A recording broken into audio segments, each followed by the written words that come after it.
So, good evening, everyone. I'm absolutely delighted to be over here in Perth for this event and to witness the launch of these two very special things, the Quantum Girls, Quantum Explorers STEM Clubs, and also this wonderful new book that we've just heard about, Powers of the Universe, from the Einstein First program.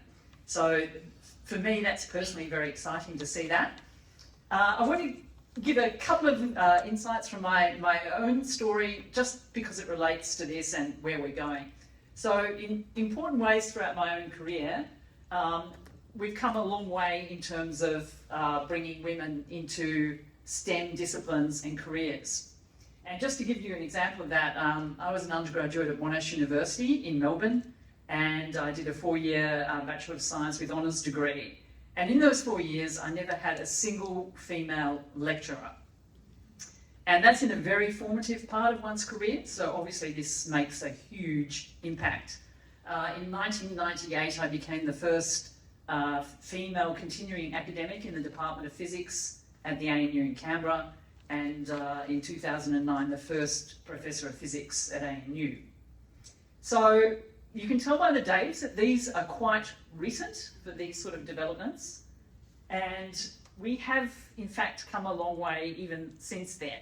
And we have brought women more into these positions. We now have quite a moderate number of women in physics departments, in continuing positions, and mathematics departments in universities across Australia.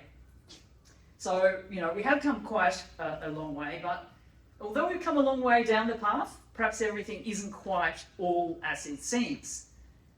Quite a percentage of the women who are in these positions were actually trained overseas and not in this country. And the sad fact is that we have a very leaking pipeline in Australia in terms of retaining girls in STEM disciplines and eventually into STEM careers. So clearly we do have a very significant problem. One example I can give of that is in my course in General Relativity in 3rd year at ANU. I typically in a year have between 0 and 3 women in the course out of a class of about 25. So you can see things haven't exactly rocketed along in terms of keeping women in the pipeline. And a couple of years ago, I actually had only 0 students in that course, which were females. And that was very disconcerting for everyone concerned in the course.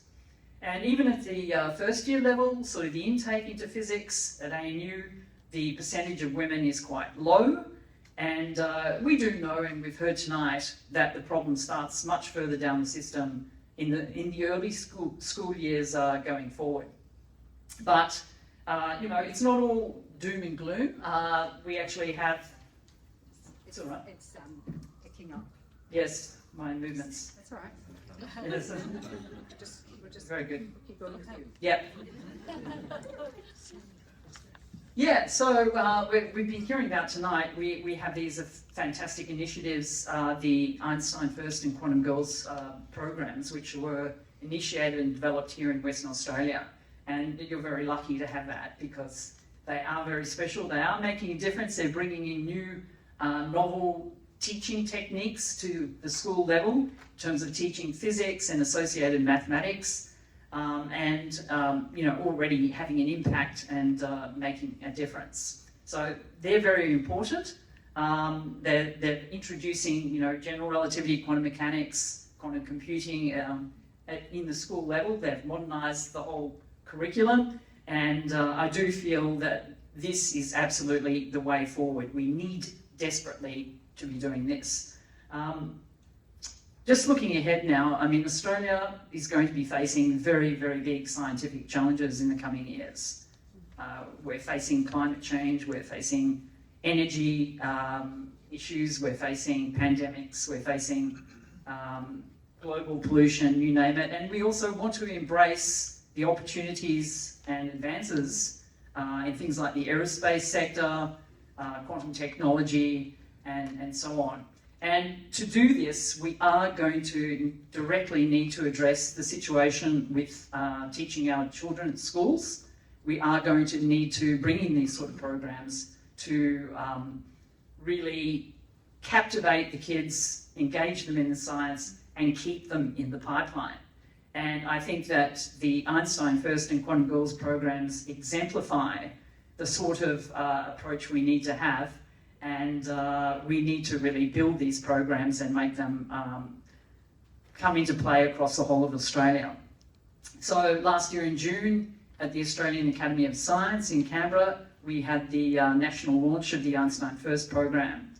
And as I said at the beginning, I'm absolutely delighted to be back here 12 months later in Perth for these two new developments that we're celebrating tonight. So thank you.